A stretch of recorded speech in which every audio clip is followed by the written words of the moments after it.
It is Tuesday. I'm Eric Mitchell, and this is To the Point. And by the way, in case you're wondering, it's Tuesday, April 28th. We always like to make sure everybody is included on understanding what day of the week it is, because it's Tuesday. So hopefully once we get back to normal, we all know what day of the week it is. So let's get to the point with some news. Interesting, some good stories. I got a feel-good one for you, I guess, if you feel good about pugs. A pug, I love this. I love the AP when we pull news. A pug in North Carolina named Winston, yes, Winston, dear little pug Winston, has tested positive for the coronavirus. After several members of his family fell ill, Winston the pug has tested positive. He is the first case of a dog in the United States to have COVID-19. Our hearts go out to you, Winston. Hope you do better. Pug named Winston. I love it. I love that this is a national news story. Seriously, go check it out. Pug named Winston. Anyways, all week long, even last week, we talked about these publicly traded companies that have been taking the small business loans from awesome American businesses. Yes, small businesses are getting ripped off by gigantic publicly traded companies. Just yesterday, we learned that the Los Angeles Lakers, worth an estimated $5 billion, took $5 million. Remember, $5 billion is what they're worth. They took $5 million, and because they got caught, they're like, oh, we paid it back.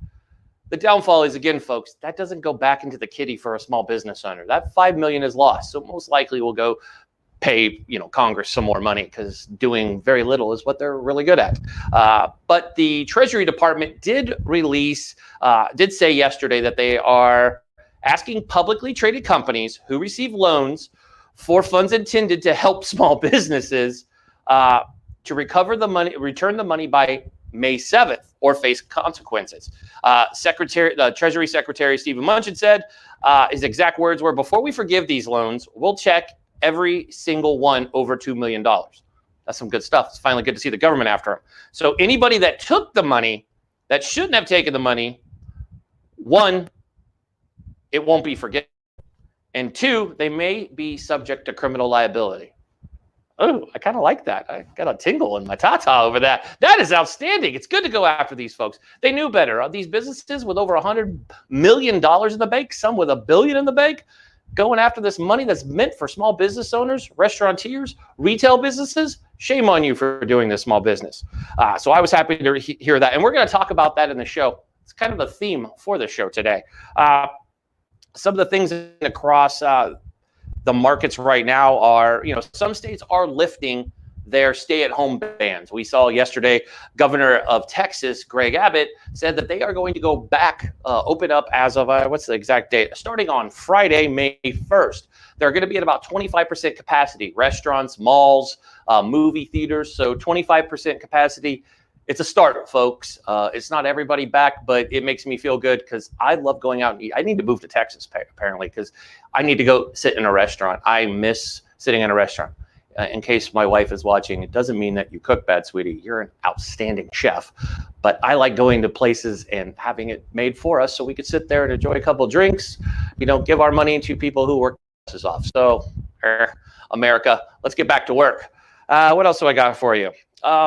Unfortunately, and I'm a meat eater, so millions of pounds of beef, pork, and chicken will vanish from U.S. grocery stores as livestock and poultry processing plants have been shuttered by coronavirus outbreaks amongst the workers. This comes from the chairman of Tyson Foods. That's kind of scary. I mean, does that mean we're going to have to eat these Impossible burgers everybody's talking about? I just can't get behind that. That's just not something I'm willing to get behind, is an Impossible burger. No. I love you vegans. You vegans are like CrossFitters and Marines. You tell us you're vegans just like I tell you I'm a Marine. It doesn't mean that it's good. Everybody likes a good steak or a good pork chop. Come on, we all like good food. Joe Biden is back in the news. Yesterday we talked about how Nancy Pelosi endorsed him, which was not a shocker. But Joe Biden said today that the federal response to the coronavirus pandemic needs to be a hell of a lot bigger than the $2 trillion CARE Act that was signed at the end of March. Well, Joe, just like we ask every politician, most of America are wondering where you're getting the money from. So yes, it's great. We probably need more money. It'd be great to send more money to folks because $1,200 that was supposed to last 8 weeks is long gone. So let's keep that in mind when people are sitting there talking about 8 weeks. That's $1,200. Yes, I'm not kidding. That is the math. If you put it together, $1,200 was supposed to last 8 weeks. By the way, if you do the math, that's about $6,000, just a shy under $6,500 annually if you're making $12. And the poverty level in the United States of America is capped at $12,500. Give you a hint, that money's not helping anybody. So that'll be great. In other positive news and showing that politicians on both sides of the table could get along, New Zealand, good old New Zealand, right? They're kind of lead the way with everything. They have eased their lockdown on their country. It was very strict, prohibitive for about 30 days. People had to stay inside. Fines were imposed, but they beat the virus. They beat Corona. They're opening up their government, and it's all but vanquished. Now in Brazil, Brazil has now emerged as one of the biggest hotspots in the country, and Japan is now facing fresh doubts over whether they'll be able to even run the Olympics next year in Tokyo, even after delaying the Olympics of 2020, which will be in June 2021, still called the Olympics of 2020. If you're following along, it's okay to be confused. I'm very confused over calling it the Olympics of 2020 and 2021. It's kind of like adding game covers. Is it a year behind, a year ahead? I don't know. And finally, we've been talking about New York Yankee Alex Rodriguez and his fiance, Miss Jenny from the block, Jennifer Lopez, are reportedly interested in acquiring the New York Mets. Now, obviously, to buy a baseball team, you just can't scrounge together some change and take it to your cup thing over there at the Safeway and turn it into dollar bills. You need an investor. So they have tapped sports bankers around the country. They're filling me in. And they let me know that they've actually been talking to Richard Tsai, who is a Taiwanese citizen, and him and his brother individually, get this, he's 62 years old and he has a net worth of almost $3 billion. I guess if you're going to go for an investor, that's the one that you want to go to. I wish I had friends that had $4 billion and just wanted to buy a baseball team on any given Sunday. So that is our news today. Great news day. A lot of things changing as we go. It's good to see the country opening up. We do need to be very careful about we do it. So don't change those things, folks. You're out there. Just a little PSA. Make sure you're still washing your hands.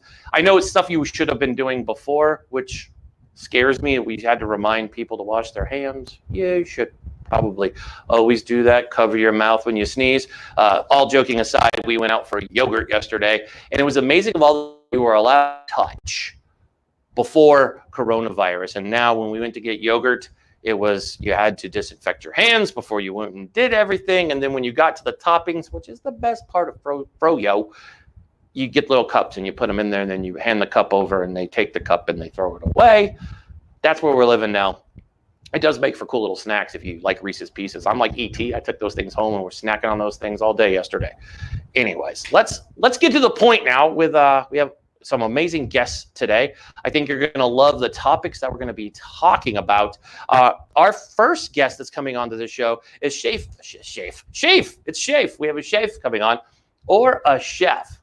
Just like you're seeing a pattern. Last Tuesday, we had Chef Clemenza from Hell's Kitchen with Mr. Friendly, Gordon Ramsay. But now we have another chef on today. In her own regard, she is highly decorated when it comes to it. Chef Adrianne will be here. Adrianne. I'm just making people's names up today. Chef Adrianne was going to be on here. When she was 22 in 2007, she opened her Napa Valley themed South Miami eatery, Chef Adrianne's Vineyard Restaurant and Wine Bar.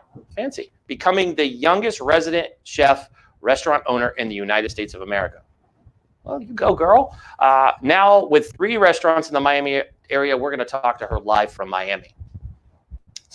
That's our first guest. So can't wait for her to come on. And yeah, so welcome to the show, Chef Adrianne.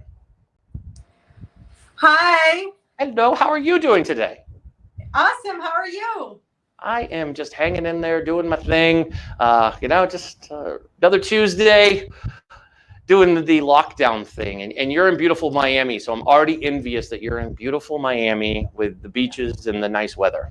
So. Yes, the weather is absolutely gorgeous here. I'm in my home kitchen because we're in quarantine, and right before I head over to my restaurant to cook for tonight's service. But here we are.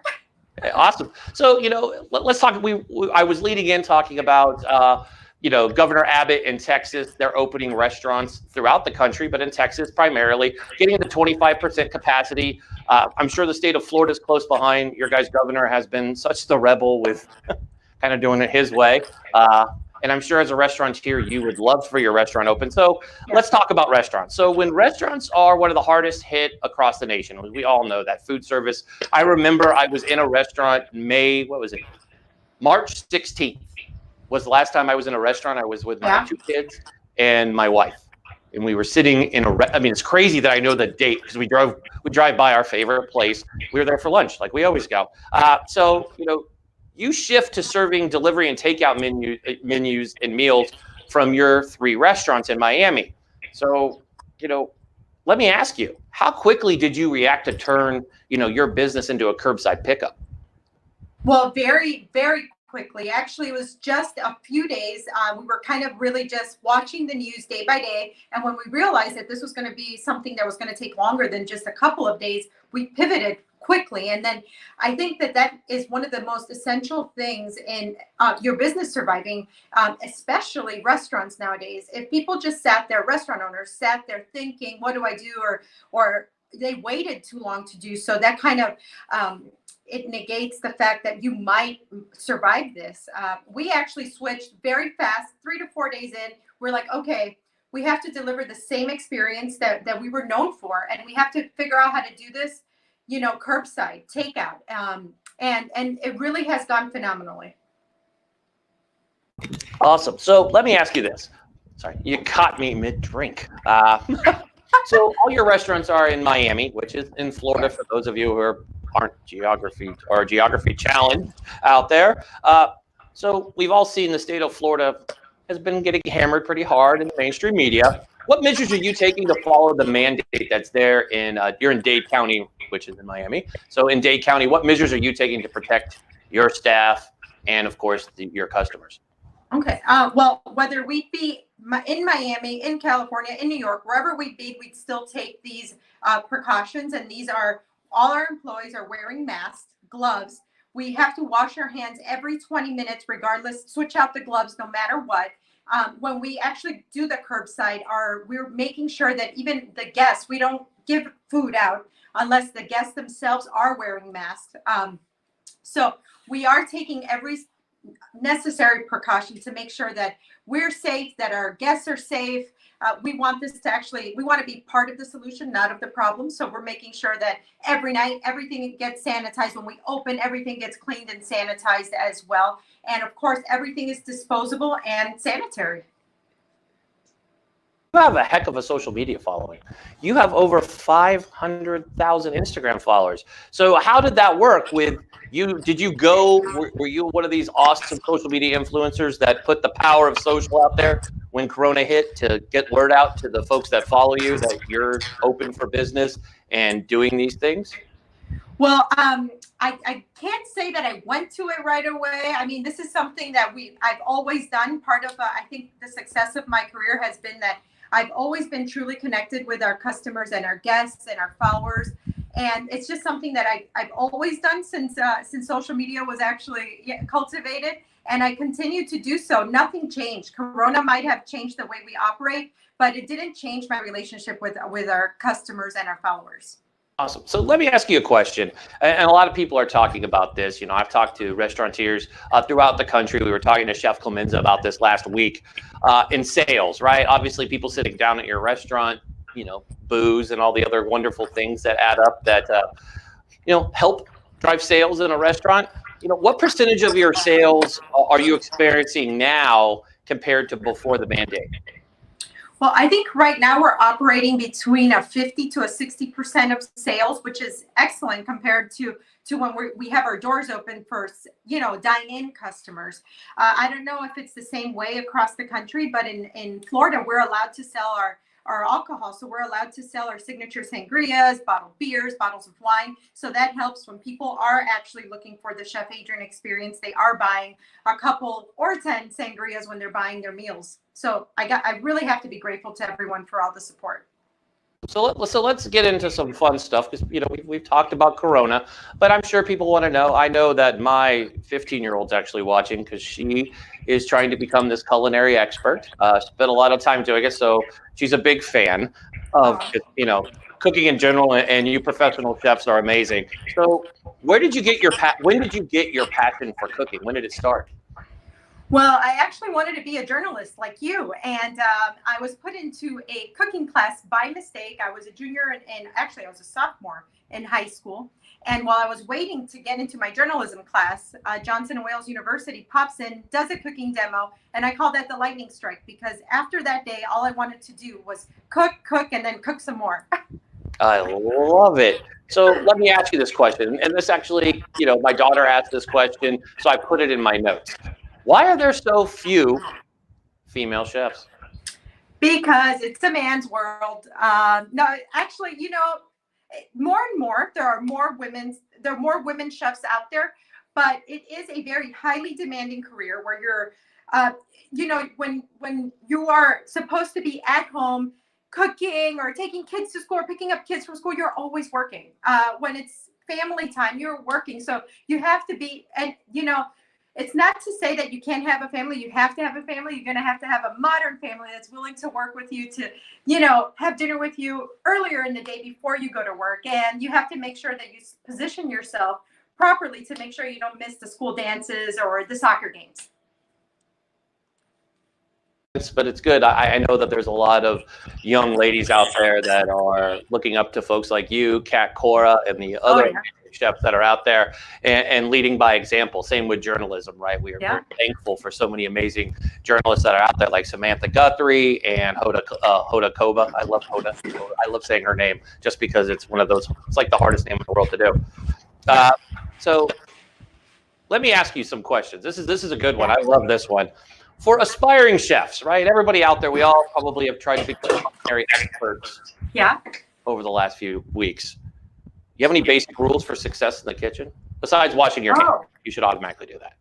Oh, absolutely. I think for sure you have to always, you can use a recipe as a guideline, but you know what's really, really important?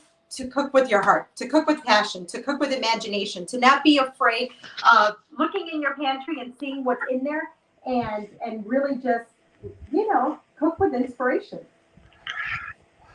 So 2 questions left, because I know you're busy and want to get back to your get to work. So you and your restaurants have won a ton of awards, and for all of your food excellence, customer service. So, toot your horn a little bit and tell us about a few of your restaurants. So the folks, everybody wants to visit Miami. I know it's on our destination list because it's sunny. And when we finally get to travel, I think there's going to be a lot of people finding the tropical places to go just to be out and get some sunlight. Yeah, well, I have Chef Adrianne's. That's won Best Restaurant in Miami a couple of years in a row. Best Chef. And, my biggest accomplishment, I would say, still to this day, is that we get to serve St. Jude's Children's Research Hospital every year for the holiday feast. That's just the most important thing we do, our biggest accomplishment, and the most important thing we do, I think. Love that. So before you go, because we got to wrap up here, so you have written 4 cookbooks. Awesome. That's kind of crazy. And I also hear that you have a seasoning blend that you never cook with. That's probably, if you could just touch on that real fast, then we'll close out here. But what's the story behind this seasoning? You make it, but you don't use it? I do use it. I use it on everything. It's the other way around. It's called Chef's Dust. I cook almost everything with it. It evokes maximum flavor, which is my thing, which is activating all parts of the palate: sweet, sour, salty, bitter, spicy. It's a blend of 3 ingredients, and I put it on everything, and it's delicious. It's called Chef's Dust. Oh, well, my goodness. So as we go here and move on, how can viewers learn more about you, your amazing cookbooks, this seasoning? I want to hear about how we can get it, and your award-winning restaurant.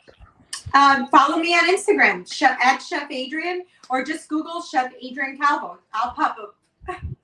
I love it. Well, thank you, Chef, for coming on today. We appreciate you. Thank We'd you. love to have you back on really soon to talk about food after this virus thing. We'd love to hear some good cooking ideas, but I'm going to go check out this seasoning. I'm for sure going to get, if it's good enough to put on everything. Yeah, everything. I need to go get that. So thank you, Chef Adrianne, for coming on today. We appreciate you. Have yourself a great week. Thanks. Thanks for having me. Thanks. So next up, because, we can't do a show without a veteran. And then if we can't do a show without a veteran, we can't do a show without a Marine. That's a requirement for our shows. No, it's not a requirement to always have a Marine on. We do happen to have one on. He's next up. Our next guest is Kristian Ritter. Kristian was a United States Marine. He never was a Marine. He's a Marine Corps veteran. Kristian owns a company called Sea State Coffee based out of Idaho. Great veteran-owned company. We'll talk about coffee. It's everybody's favorite topic, but amazing veteran-owned company, served our country as a United States Marine. Let's welcome to the show Kristian Ritter. Hey, Kristian. What's going on, bud? Hey, not much. Thanks for having me.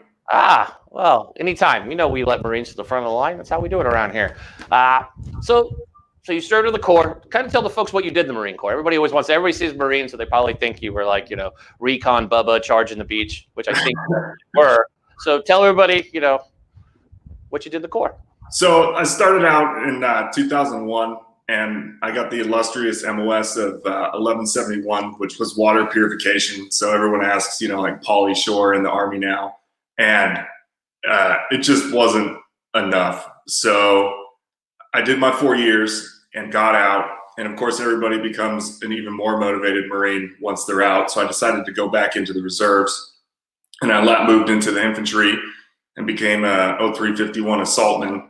And then from there, I moved into reconnaissance and then picked up the MOS of 0321.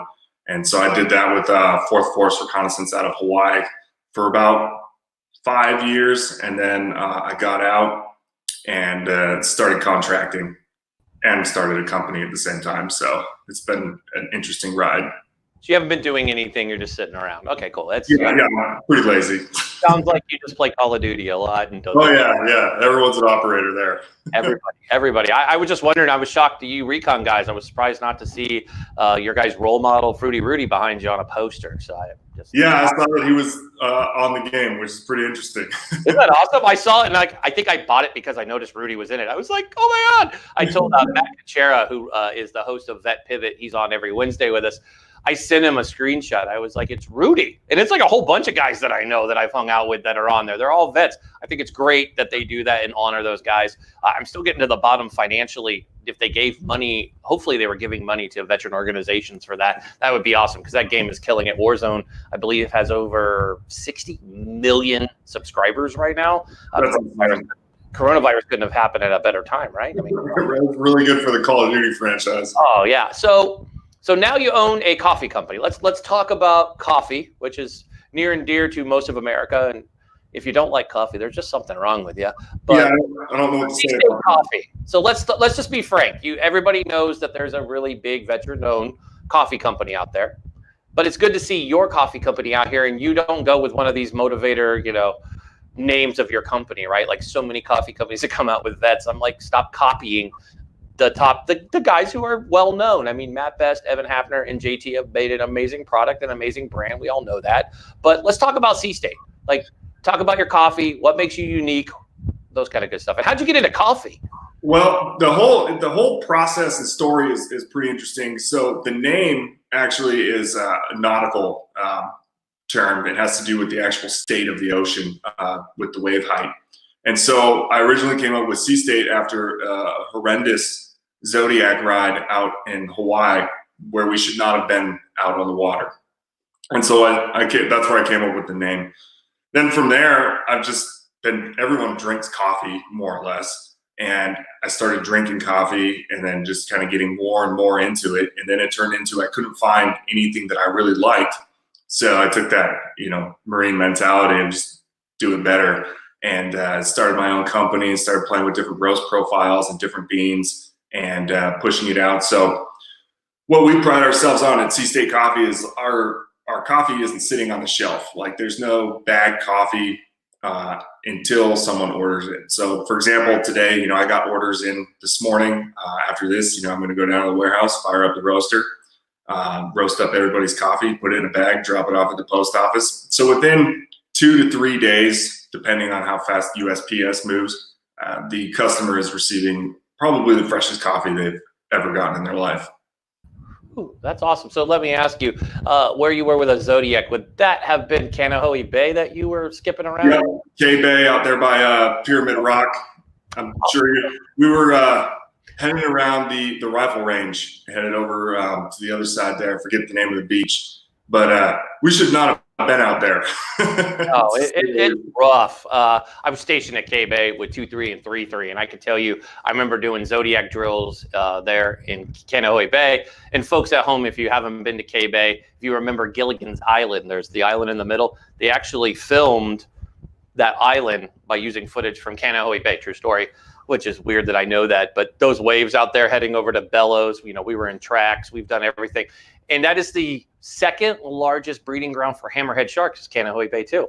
Yeah, that and there's a lot of tiger sharks out there as well. Oh yeah, and then there's lots of tiger sharks. Yeah, We've seen those from Hilos flying over to the Kahukus. Oh yes, we know Hawaii a little bit. We know this area. It was funny they said. So what's unique about your coffee? I love that you bag it as it's ordered, so it's not sitting on a shelf like so many of these other companies. No knock to the big guys that can do that, but I mean, I'm more, and I think a lot of Americans out there would rather support a business like yours as a small business owner, truly a small business owner, and that takes pride in making sure each bag is, done by hand and it's fresh. It's not, been on your shelves for 8 weeks and just thrown in a bag. So you're dealing with bad products, so you're spending quality money on what's supposed to be quality coffee and not getting that. So let me ask you, as a small business owner, how do you feel about these big brands that have come in and taken the small business loans? And here's the second part of the question. Did you even apply, if you don't mind sharing, did you apply for the SBA loans that the government offered? I did not apply. I'm not really a big fan of getting loans. I've always been kind of a, if you can't afford it, you don't need it type of person. And so with this, I contract, I save my money. I don't spend it on anything but, putting it back into my business. So I have no intention of applying for a loan. Good on the people that got it and needed it, if they legitimately needed it. But I'm not a big fan of government bailouts, to say the least. So, I mean, especially the bigger companies that, have lots of money and don't probably need it. I think it's a little ridiculous that they tapped into that source. And it made it hard for a lot of the smaller businesses, and well, especially the ones that are extremely small. It's only, 1 or 2 people trying to build the dream, and it makes it very difficult, especially jumping through the government paperwork and all the stuff that comes along with it. Imagine, my friend. So let me ask you this. You're a veteran small business owner. I always ask my veteran small business owners this question. Why is it important to you that people shop with you? What is the difference between you as a small business owner that is also a vet and another business owner that's out there? What separates your brand from the rest? I would say that it's separated by, you become part of the team. Like when you order coffee from me, it's myself bagging it. I'm putting a handwritten note onto your packing slip. I'm sending it out to you, and I'm waiting for that response from the customer to where they're like, "This is the best coffee I've ever had in my life." And that's about 100% of what the responses get. People are like, I didn't even know coffee was this good. And so it builds a relationship. And customer service is very important. A lot of these big brands, if you go on their social media sites, so you'll see a lot of 1 stars that are like, I haven't got a hold of anybody. I ordered 9 months ago and I still haven't received my product, and it's just dead. So with me, you send an email, I'm the one responding. I'm the one talking to you. And, I want to know how you enjoyed the experience, as well as how we can make it better. Like if there's something you didn't like, we can fix it. And, if there's a problem with your coffee, if USPS destroys the bag, we'll send you another one, and we'll get through it together and stuff like that. So I just really like the relationship that it builds with the customer. I love that. I think that is the difference. I think customer service is key, and you hit the nail on the head that you put a little bit of love into your product, which is important, man. I mean, there's so many big brands out there that they don't do that. They lose that touch, and keeping that personal touch is what I think drives a lot of business. So before we let you go, what was that? I said people don't want to be a number. They want to be respected, so. I mean, if you're going to spend your hard-earned money and get a specialty product, such as coffee, I mean, you can always go to the grocery store and get something crappy that has probably been there for way too long, or you get something that helps a lot of folks. So let me ask you, how big is your team? What's that? How large is your team? How big are you? Is you small like you? You? You're looking at it. He's here. I love it. But so like you're a Marine, so that's like 20 people in one. So it's a good. I would like to think so. Yeah, I love it. So before we go, Kristian, tell folks, I want you to make sure that you brag, bud. You're a Marine and a vet and a veteran business owner. I always encourage folks out there that are listening and watching to support our small businesses. But even better, make sure if you truly say, hey, I support the troops, go support small veteran businesses. How can folks order your amazing coffee and find you online? So it's all on seastatecoffee.com. It's pretty simple to find. Just go in there and the coffee roasts are available. Just pick them, add them to the cart, and then we'll handle the rest once you finish your order. I love it. Thank Kristian for coming on. We'll have to have you on real soon. We need to talk more coffee. I love talking coffee. Maybe talk some more small biz and what you do on your other job. Oh yeah, we can talk about that too. We need to go. I want to go back into that, so we'll have you back on real soon to talk about that. But I thank you for coming on. Have a great week, bud. Thank you. Thanks for having me. Thanks. No problem. Hey, folks, you're stuck with me. We're having some connection issues bringing on our next guest. Not on our side for today. It's not our fault. It's their fault. So we're going to talk about big business. That's what we were going to talk about. These large corporations, and I saw this yesterday, so let's be real. This is the real segment of the show. Yesterday was disappointing. The Lakers, it turns out, took a small business loan and returned it. So they tried to spin it like, oh, we didn't know we got it. It was accidental. But technically, we did qualify for it. It's hard to say those justifications are true when folks are so quick to take this money. But what was disappointing was the fans. Some fans decided to take it personal, like anybody saying anything negative about the beloved Lakers. Oh my God, like how dare you just hate them because you're a Blazer fan or you're this or you're that. Absolutely not true. This was done as not a basketball thing. Obviously, LeBron James, Anthony Davis are amazing basketball players. Kyle Kuzma, all that entire team. The history of the Lakers, as a basketball fanatic, I can tell you, mad respect to the Lakers. But what the organization did, taking this money, is again, just like Shake Shack and Potbelly and the other companies that have been exposed that have done this. And they're not doing the right thing. Everybody's trying to spin it. Oh, they did the right thing. They gave it back. But keep in mind, folks, that money does not go back to the brick and mortar mom and pop shop in your hometown. That money goes back into the kitty for the Treasury Department, not for small businesses. It's not automatically the $5 million, the $10 million that these folks did.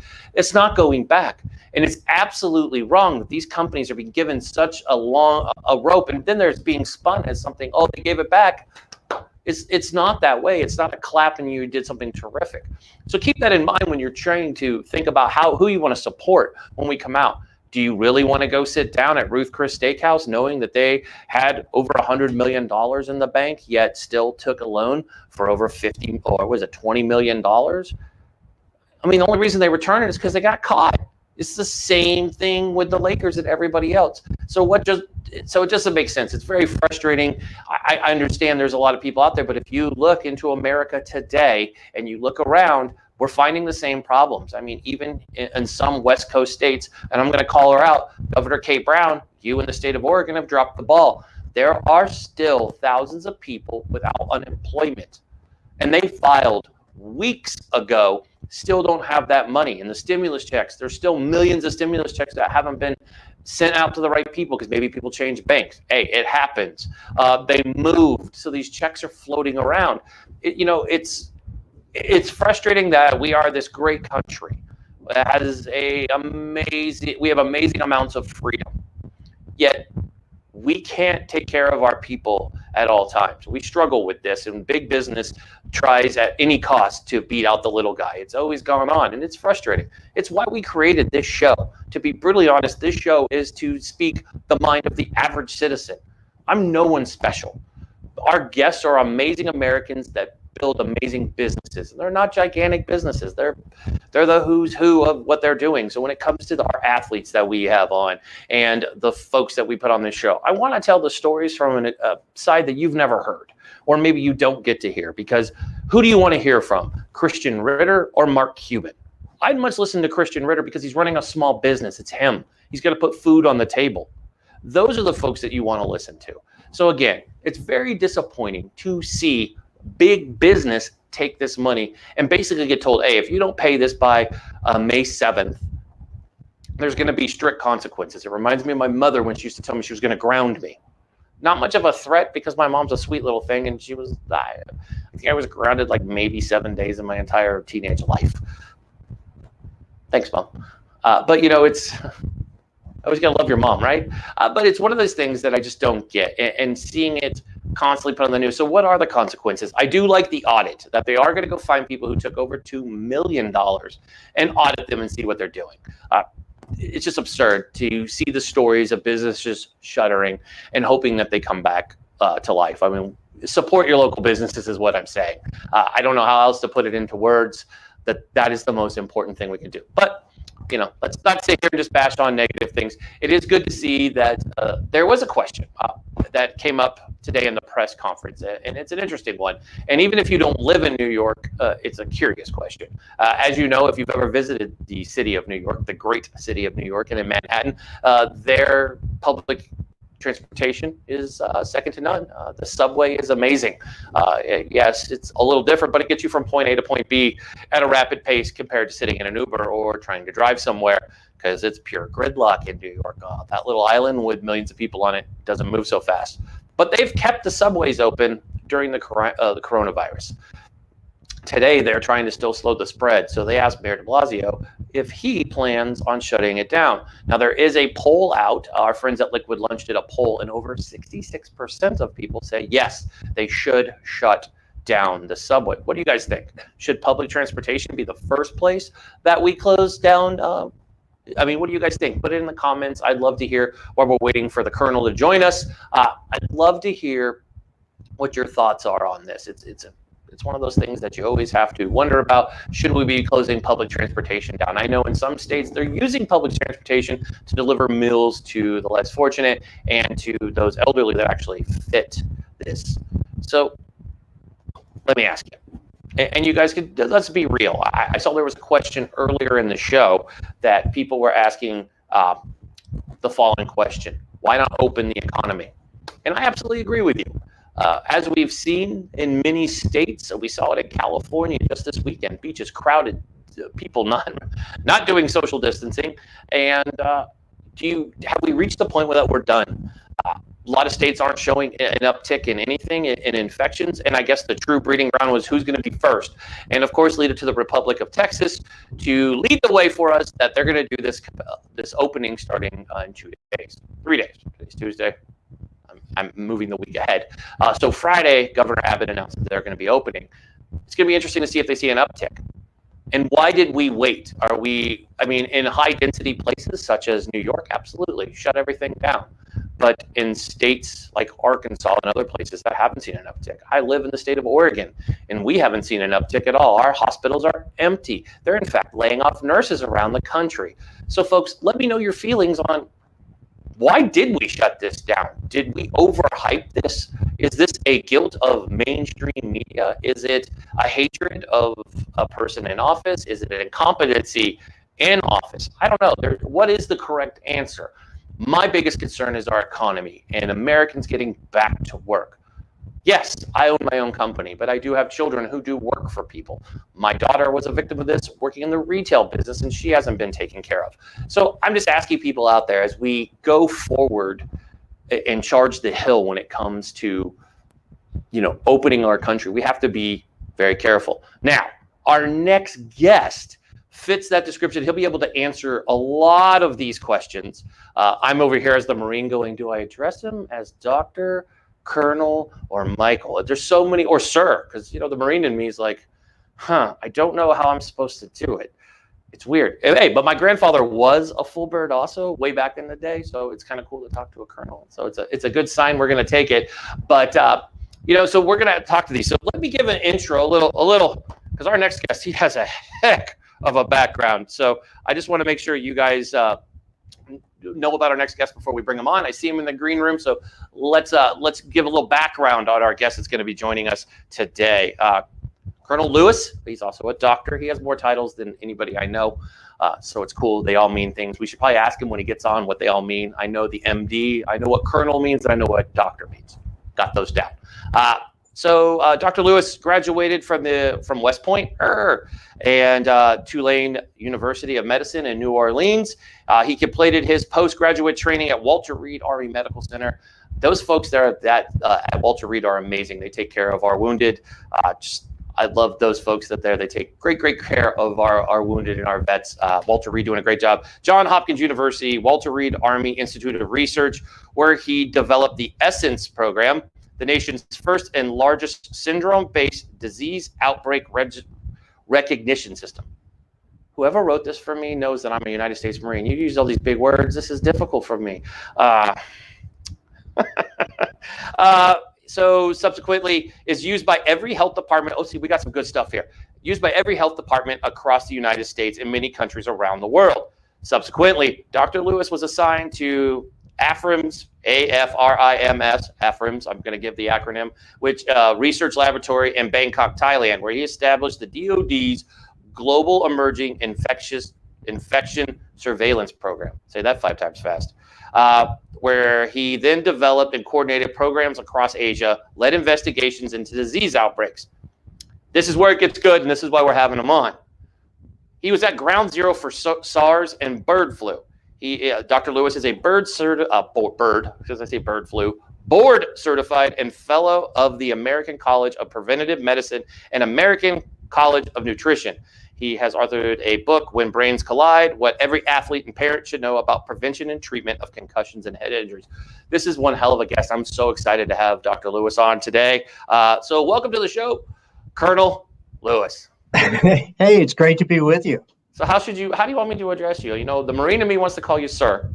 The Marine in me also wants to call you Colonel. What do you prefer? Can I call you doctor? I don't want to call you Michael. You've earned some amazing titles. And I mean, your background is amazing, my friend. Mike is great. Mike or Michael, whatever you're more comfortable with. Oh, yeah. Everybody hear that? Somewhere there's a Marine like, oh, he's going to call him Mike. But my true story, funny story, I'll give this to you because you'll respect it. I was in a room with a bunch of flag officers about 3 years ago. We were going around the room. Everybody's in a suit. And they're all old flag officers, all retired. And I walk up to this one gentleman, and he was not facing me. So I walk up, and he turns around, and he goes, go ahead and call me Chuck. I looked at him and I said, sir, I can't do that. He goes, why? I said, you meritoriously promoted me when you were Commandant of the United States Marine Corps in 1996. So sorry, you're always going to be General Krulak to me. And I called him sir. Eventually, years later, we do call each other by our first names. But it was hard for me to be like, dude, you were the Commandant of the Marine Corps. You want me to call you Chuck? Like, hey, like my buddy Chuck over here. But anyways, it's great to have you on here, Dr. Lewis, or Mike. So obviously, your background. Let's jump into the first thing. Let's talk about coronavirus. Obviously, you were on the ground when we had the SARS outbreak and the bird flu. What do you think of the response that we've done so far? How is the team? Anybody that you know? How do you think of the response that we've had towards it? It's been rather interesting, hasn't it? And, I think we've done some things really well, and I think there's room for improvement. There's always room for improvement. But part of it is being caught mainly, one of the big differences between SARS and the current COVID virus is that SARS in 2003 basically escaped out of China through Hong Kong. Hong Kong was pretty open, pretty transparent back then. It had just turned over from the British. So we knew it was coming. We saw it, red flags were raised, and the world was able to respond very appropriately to keep it from getting out of control. The COVID-19 virus came out of Wuhan, mainland heartland of China, and anything but transparent. We don't still even know how long this has really been going on. And so all of a sudden we've been playing catch up ever since, because it just the cat got out of the bag, and it's been wreaking havoc ever since. And it's unfortunate that it's kind of got a lot of characteristics of the SARS virus because it is another coronavirus, but it's got the spreadability, the infectability of an influenza. So it spreads like influenza, but it's a little bit more serious in how it attacks the body, more like a SARS. It's been crazy. We had Josh Philip on from, he's a senior investigative reporter for Epoch Times.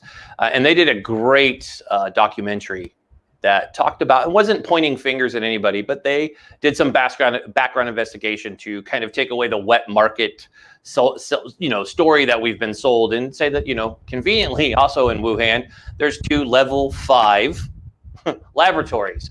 Level 4, yeah. Well, they level 4. I don't know. I just think the number above level 1 is pretty big.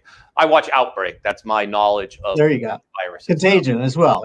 Great movie. Yeah, my wife won't let us watch that. We watch Outbreak. I think it's because we want to be like, look at how young everybody is. But look, Kevin Spacey's in a movie. But when we're talking about that, so let me ask you. So they did this documentary, and they said that it could have been an accident. It could have been someone accidentally carried it out. They had contact with it, and they carried it out. I mean, there's a lot of finger pointing going on. But, I mean, do you think it's something as simple as that? I mean, to release something as a chemical weapon, and we could touch on that. We're both military men.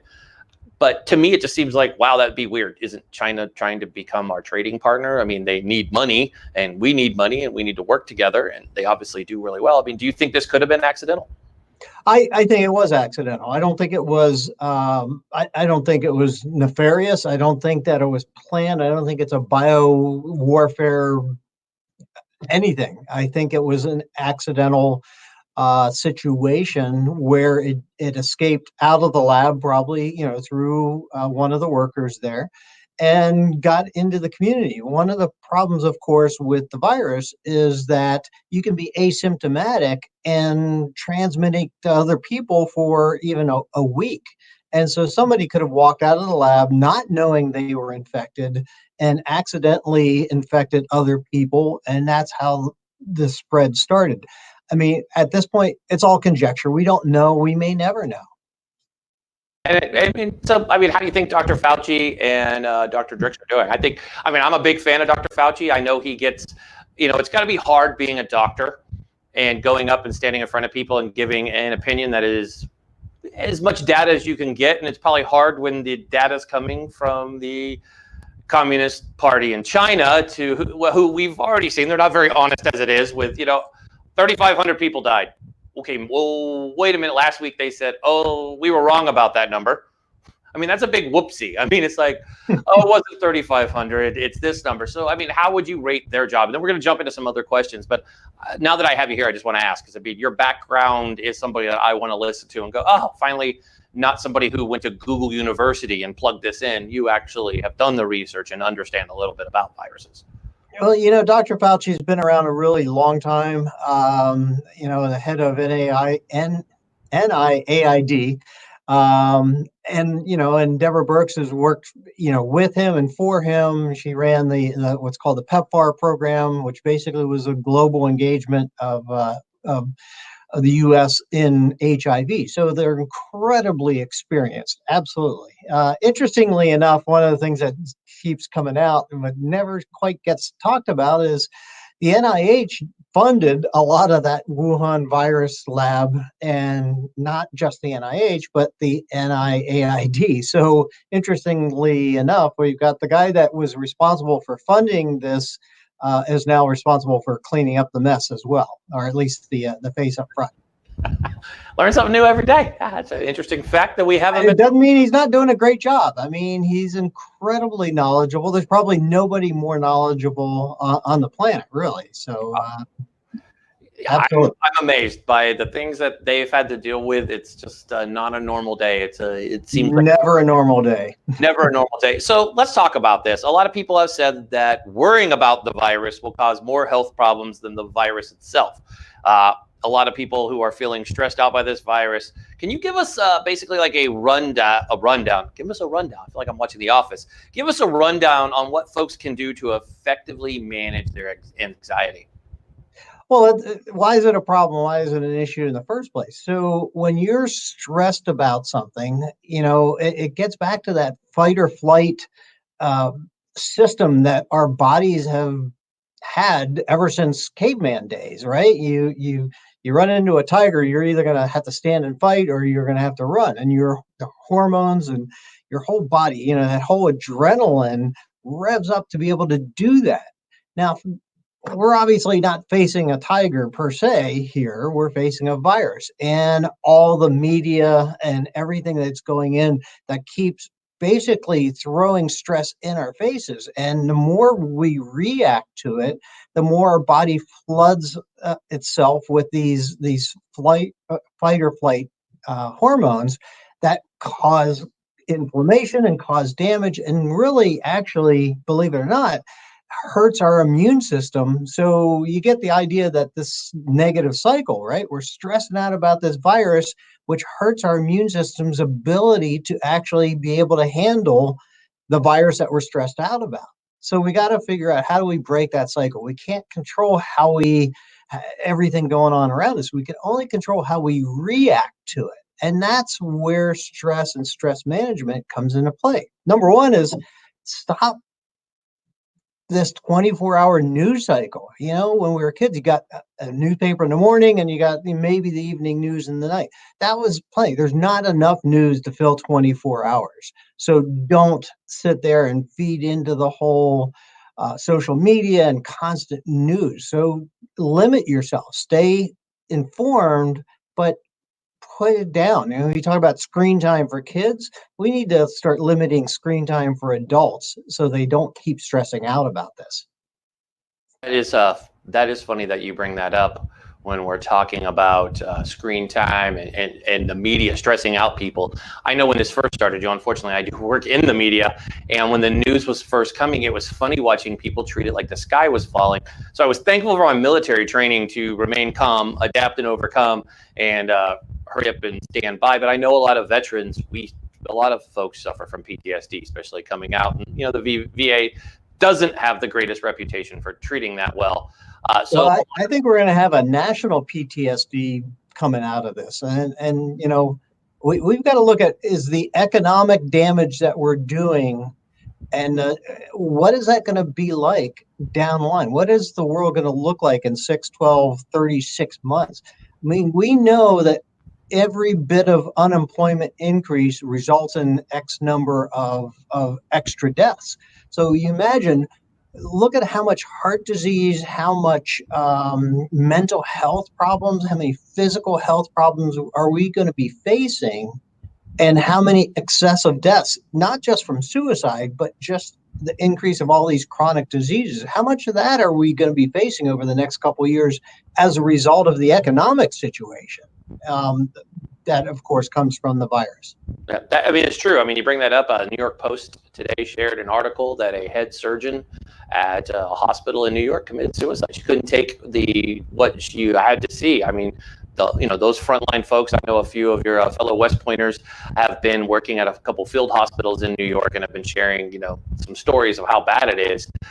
It's just unbelievable that the mental breakdown. People really need to focus on their mental health. One of the things that I know I found for my mental health was CBD. It's something that helps me sleep at night. I know you have a background in that. You work with CVS Sciences and a few other great orgs. Let's talk about what are some things, obviously exercise. We've had a lot of folks talk about exercise, having a healthy diet, meditating is something that I'm a huge fan of.